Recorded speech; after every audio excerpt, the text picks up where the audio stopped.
Ang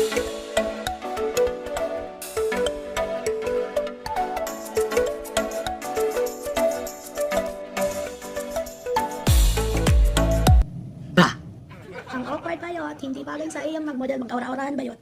No. Stop ka dyan bayot. Hello Stop ka dyan. YouTube, this is Mirsky and welcome back to my channel. So for today's video, I will be sharing with you guys how I do my summer makeup look. It's already April, so summer has started. And sa mga friends ko dyan na nag-drawing ng mga escapade, mga getaways natin, summer getaways. Anyari bayot? Still there? Hanggang drawing lang ba tayo? Alright, so when we talk about summer, syempre, what are the things that come into our minds? So, meron tayong pools, beach, sand, slippers, bikinis, cold drinks, hashtag summer goals.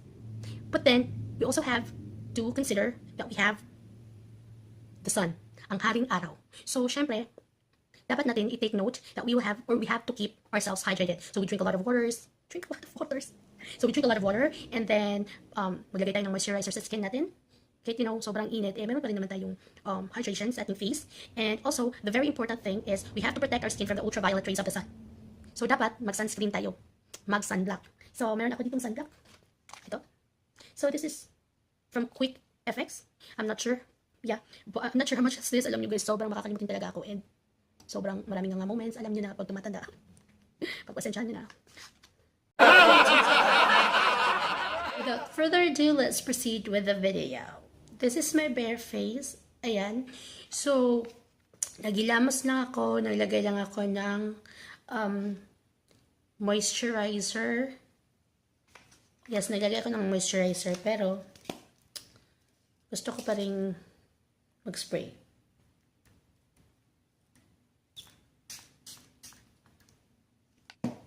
Yan.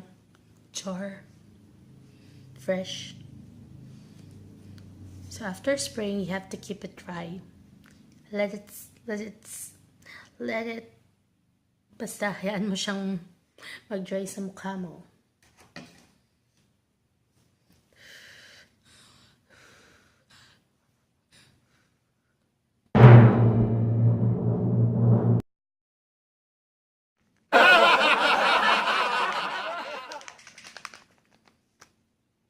So after niyang matuyo, of course, you have to protect your skin like what I have mentioned. You have to put sunscreen.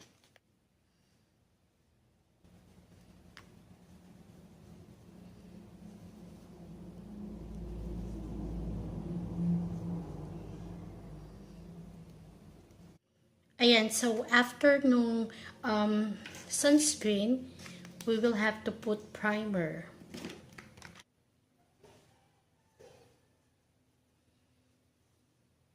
Let's put on foundation.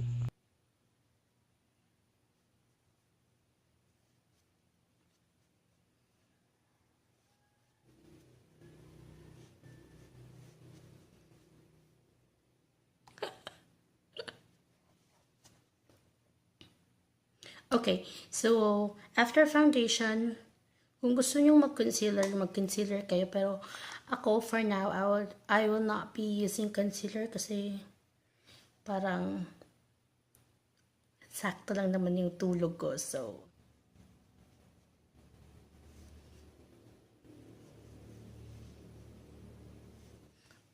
okay. So, pinaka-importante talaga sa lahat, sa mga walang kilay, as much as possible, magsuot kayo ng waterproof na pangkilay. But since wala akong pangkilay na waterproof, ito lang gagamitin ko, itong NYX. Ayan. NYX Eyebrow Gel. As I have mentioned in my previous, videos, I'm not sure if this is really waterproof. But ito yung gagamitin ko kasi, as I have mentioned nga, na-try ko na to, tapos naligo kami, nag-swimming kami, and ano, hindi naman siya na-juice. Ando na siya. Stay put lang siya, guys. So, we'll try to use this one.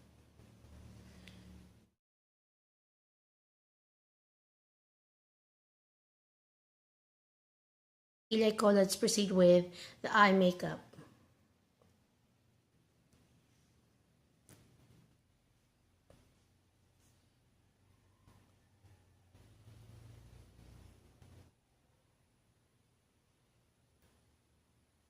Okay, so for this look, hindi na ako mag-eyeliner.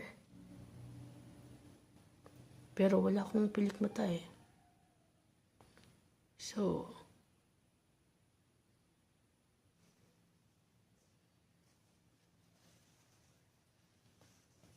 ayan, so tapos na ako sa aking mata. Let's go with the cheeks.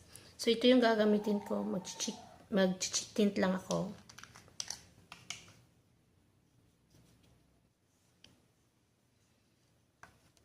Lalagyan ko nitong BT LA Matte na blush. Hindi na ako makukontor ng ilong, guys. Majujuris din yun pag nag-swimming na ako. So, care in a touch. Highlight is life.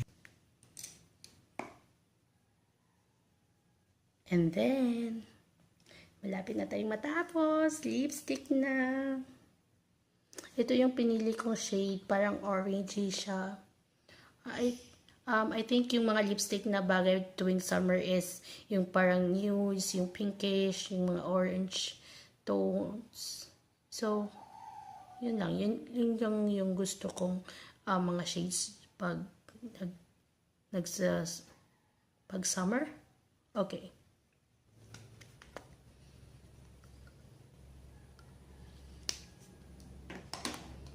Alright. So, tapos na tayo sa lipstick natin. Alright, so this is the final look. So, kinulot ko lang yung buhok ko, konti. Just a messy wave. And then, naglagay lang ako ng flowers sa aking ulo at feel ko naman. Alright, so, okay, so this is the final look, and I hope you enjoyed the tutorial, and yeah, thanks for watching. Ciao!